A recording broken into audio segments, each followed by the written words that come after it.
I don't see it. That's in ketchup. We have to care about the agents. Screaming at a drag show, so. And put it right on. Right. I'm like, okay, the pizza boxes. Right. So we.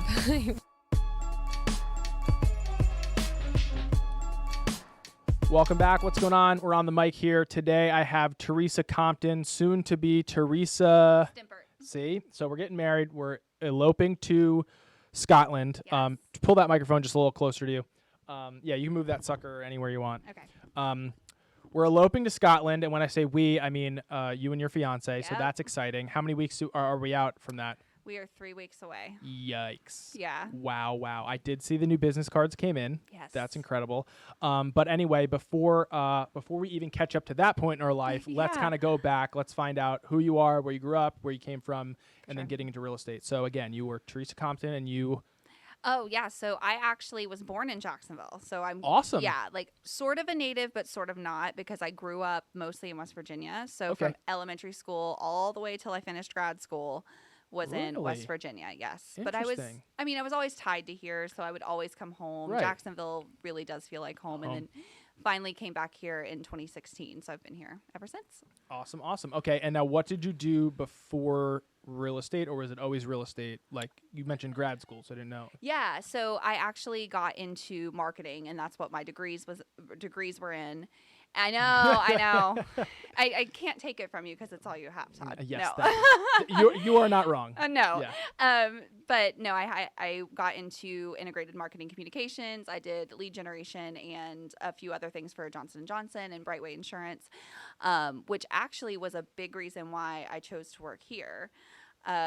So I hope I'm not skipping too far ahead. No, but never. Whenever I got into real estate, I always wanted to do it. But when I graduated high school, it was 2007, 2008, really bad time to get Great into. opportunity, they call it. Right. Not so much in West Virginia. So, Sure. so Okay, also. I waited, and so finally got my license, and I definitely was looking for the place that was doing the most lead generation, and I saw that here. For sure. So somebody who was really familiar with like the customer journey and like how business is getting done these days, an opportunity like this was super attractive.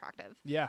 I mean, Uber, Amazon, they kind of ruined real estate because they delivered such a right here, right now experience. Precisely. That we're kind of like the last thing. And we've had, Lewis on, who came from the tire industry, who said that industry was like about 15 to 20 years behind.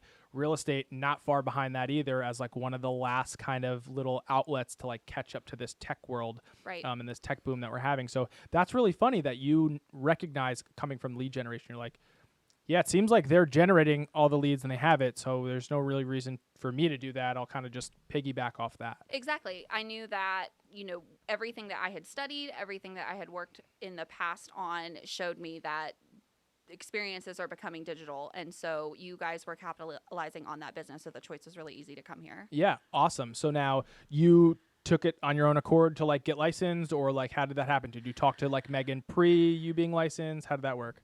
I probably was the easiest recruit ever. Megan sent me one text message, and I researched the company, and I was all in. I had a meeting with her. She was fantastic.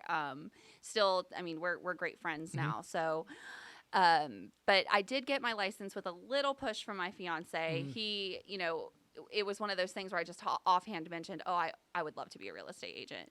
But, you get so stuck in your career path that you don't see where you could maybe make a branch off to something else. And he was like, why wouldn't you do it? Just do it. And So he predicted that you would be the killer that you are. He did say it. He said, you would be fantastic at that. You're wasting your time doing anything else. You would be great at this. So. Well, he was not wrong. If anything, he was probably the most right out of almost anybody I've ever really met. Because, yeah, I mean, let's get right into it. I mean, right off the bat, you are probably one of the top producers, I think, in this office. Yep. I mean, right now we're obviously in Jacksonville, but you work out of the Jacksonville office. Yep. And we'll get into a little story in a minute, but rounding out your first year, what was kind of like your goal, and then where did you kind of finish up? Did you how close were you? So when we did an intro video when we first started, and I said I wanted to sell 20 homes, and I sold 20 homes. So wow, yeah. I think you didn't shoot high enough. I didn't really.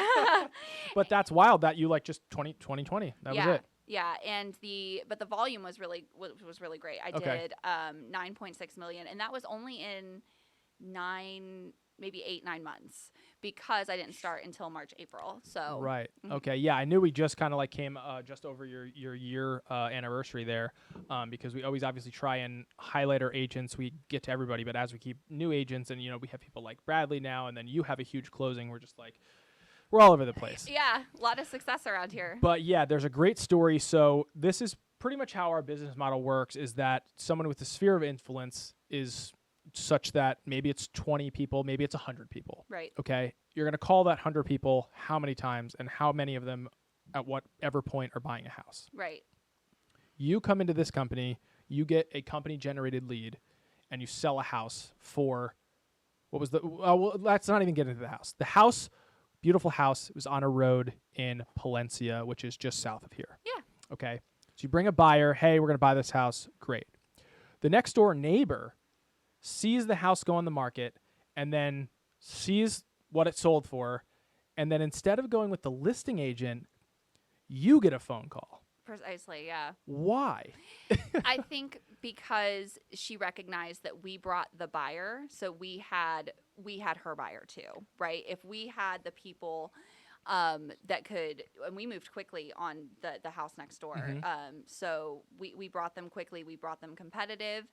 And she knew that if that was the buyer base that we were working with, and we had so much pull that we could find a buyer that quickly for their home, that we were the right people to bring her buyer. And eventually we did. Yeah. And it worked out great. She's super happy. She was, I mean, I still get, I got an invite to her barbecue at closing. So Say that's, if only everyone was as smart as they were. yeah.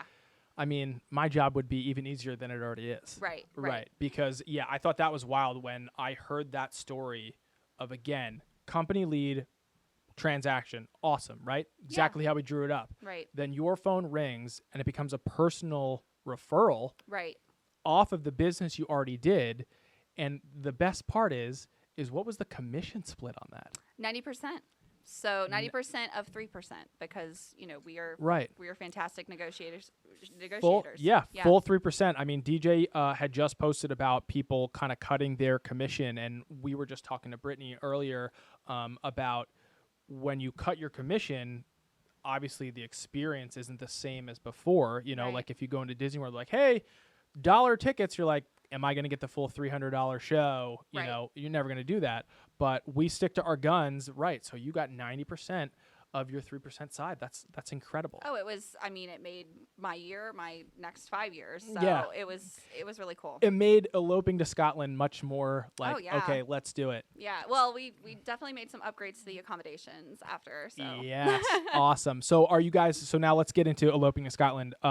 Eloping, coming back, or eloping and then kind of going on this honeymoon. Kind of walk us a little bit through that. So COVID had its way with. We were supposed to do this last year, and so originally we were doing a week in Scotland, a week in Paris. So I don't want to break down crying on the podcast, but we are not doing Paris. We're going to go back maybe after the next 7-figure deal. I was gonna say, yeah. Let's just. It's in my pocket. We'll talk about it later. Perfect. So we are going to spend a few extra days in Scotland, but then I'm coming right back to sell more real estate. Listen, can't put it down. Does it make you kind of hungrier when you do have like a big sale like that? Does that make you hungrier, or you're kind of just like oh wow, that's incredible? Oh, it's absolute. It's like having It's like having a really good steak for the first time. You're like, okay, I cannot put my foot on the brakes at all. Right. It's like how do I not have that steak for the rest of my life? Right. Now? Right. And to that point, it really shifted my perspective, and probably a lot of people realize this a lot sooner, but it took Hickory Hill for me to realize that the generated leads that they give us, that's just a jumping off point. Like you can, like if you want that to be your entire business, it can be. That's awesome. You could definitely make a living on it. But if you capitalize on that in the right way and start building referrals out from those, then you're basically, you're building a whole separate pipeline for yourself of higher split deals. Well, I mean, and I think that's the point that not a lot of people get to. And we talked about it with Jamie. We've talked about it constantly with people who came from other businesses, Katie and Lindsay, from owning a food truck, is that we're getting people into your store. When they buy that first time, that's the only time we're interested in recouping any kind of, because we paid to get them into the store. Right. You service them, great. When they bring their friends into the store, eat. Yes. Right? Just eat. And that's it. I mean, we just happen to have this great situation. The price point happened to be Amazing. amazing.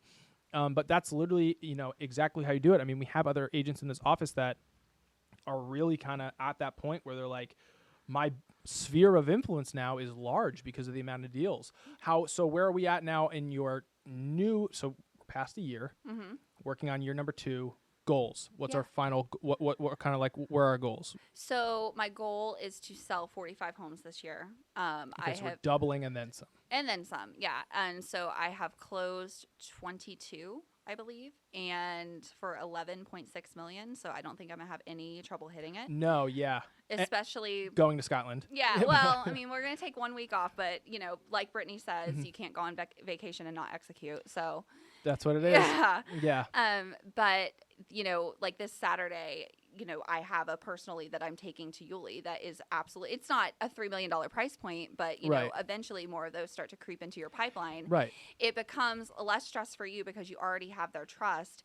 And it also, I mean, it's better on the pocketbook for sure. Well, but that's the point. So you helped 20 people year 1. So now that's 20 people added to your sphere of directly who know you as Teresa, a realtor, versus like Teresa, I went to high school with her, or Teresa, I went to college with her, or she's my niece, or whatever it is, right? Precisely. 20 people who are like, this is what Teresa can help with. Now we're going to work on 45 people, and we're already at 42. If we did 20 and 22 now, we're at 42 people who know you.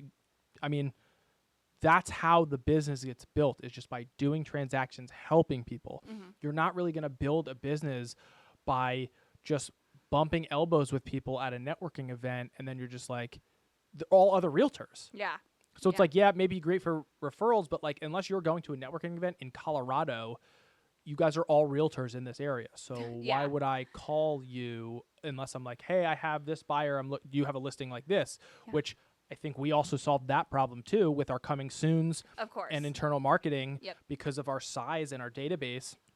We have Friday, we have a deal where it kind of already has like 3 buyers like ripe to shoot on it. Ready to go. Because they're like, I mean, this is what we're asking for it. We're going to put it on market, but like, it's kind of good to go. Like this is like exactly the place to list your home. Like if I was outside of the equation, we have how many agents in here dialing 100 people a day? 80, 88. Right. So, you really have kind of a ground team advertising your listing. They've got it in the back of their mind that it's coming soon. So if it meets one of those people's needs that they're calling, they're going to, you're going to have your home pre-marketed from the moment you sign the agreement. That's exactly what it is. I mean, we have, these systems in place where when our photographer, Joe, who's great, Joe, we love you, gets out there, immediately gets this beautiful walkthrough done so that you guys can get it in the hands and in front of these eyes of these people who are like, hey, Jackie, Joe, whoever it is, this is, remember you were asking me about a home like this? Check this one out. Right. So now we didn't go out to the property because, gas isn't cheap anymore. We just sent them this property. Hey, is this something? Now we can get kind of like okay, I'm standing in this house virtually with these people. They're telling me what they don't like and what they do like. Yep. Okay, that's now I go, okay, if I see even another house like that, I can say, okay, maybe I'm going to hold off on this one. And then we see another one, like, I'm going to send them this one. Right. And then they're like, sweet, perfect. I mean, that's how you guys maximize your time to get the best bang for your buck, easy on the pocketbook, right, is the fact that, like, hey, how can I use all these tools to make it worth my while to build my business? 100%. And to speaking about the tools, it wouldn't work that way if we didn't have such great support and great tools at our disposal. So like Rochelle, who's my transaction coordinator, is also gem. Yes, completely fierce, very smart, responsive. She provides a great experience. In the times that I've had to get, if someone's financing and I've had to get cross country involved or Florida Closing Company, our partners are a pleasure to work with and make the transaction really easy. So all of those people, while I'm saying very good job, it all reflects on me to that buyer, to that seller. Right. So when they're thinking about how their experience was with me, they're really, there's a lot of things going on behind the scenes. Right. And they're weighing all of those against you. So you're having your faith and then going all in behind those people, make them go in all in behind you. So I think that's really great. So we're looking to sell 45 homes this coming year. We're at 22. Mm-hmm. Volume does or doesn't matter? Oh, for sure it matters. Well, I meant like personally, you're like, okay, 45 homes, but like, is that the goal? Or you're like, I have 45 homes, but I really want to hit this volume number?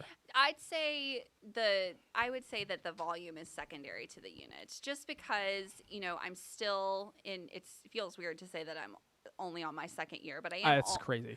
I'm only on my second year, and my goal is to encounter anything and everything that can be thrown at me. Right. So I need to get those transactions under my belt in order to do that. Right. So we've been on this big kick of consistency and confidence and accountability. Yeah. So where do you think, did you come in here with just a bag full of confidence, or where did you kind of hit your stride of like, here's where I personally noticed, like, at this point is when I really like kind of kicked it on and it clicked with me? So I'd say when I got out of mentorship in like way back last year. Yeah, right. So when I got through the training and the mentorship program that we do, and then once again, like kind of a refresh when I got out of listing mentorship, I definitely think that's when the confidence kicked in. Brett, Brittany, Travis, DJ&Lindsey, everybody, I've just always tried to absorb everything that they're saying and then observe them and look at what they're doing.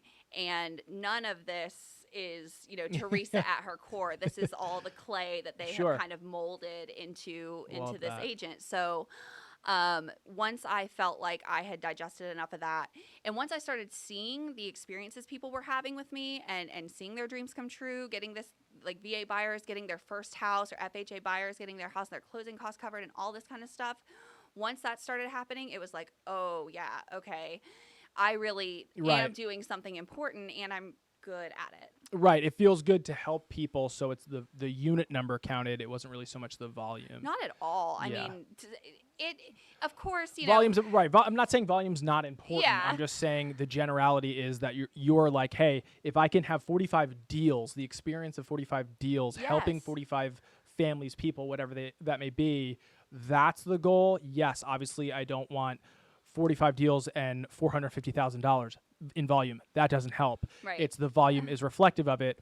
But again, like, rarely are you going to come across these gems of like, you get a $3 million referral. I mean, that's the goal. Yeah. But let's be realistic. They're not just happening once a week. And and talking about referrals, if by placing my focus on units, that's more people, and that's more people that know me, that trust me, that like me, that can refer me out. So that's more opportunity. Exactly. And I mean, I wouldn't even call, I would not call the $3 million one, random. Or I mean, I've closed 3 7-figure deals since I've been here.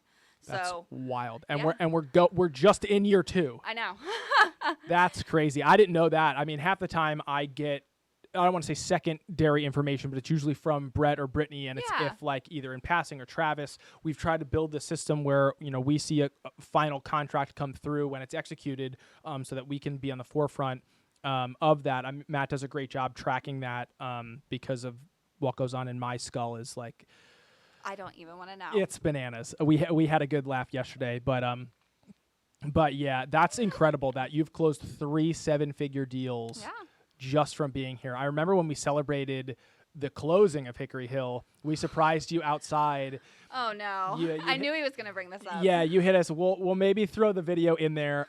Please, God. Yeah, but maybe we'll just link it in the description so you can just cut to it on social. But we and a clique of y'alls in the office here, we snuck outside and headed with champagne. There was some soap, confetti, but you were a great sport after your heart rate had come like back once down. I called my doctor, got some blood pressure medication, called in. I remember the response was literally you had your head down and you were just like, "Let me know when you stop filming." Yes.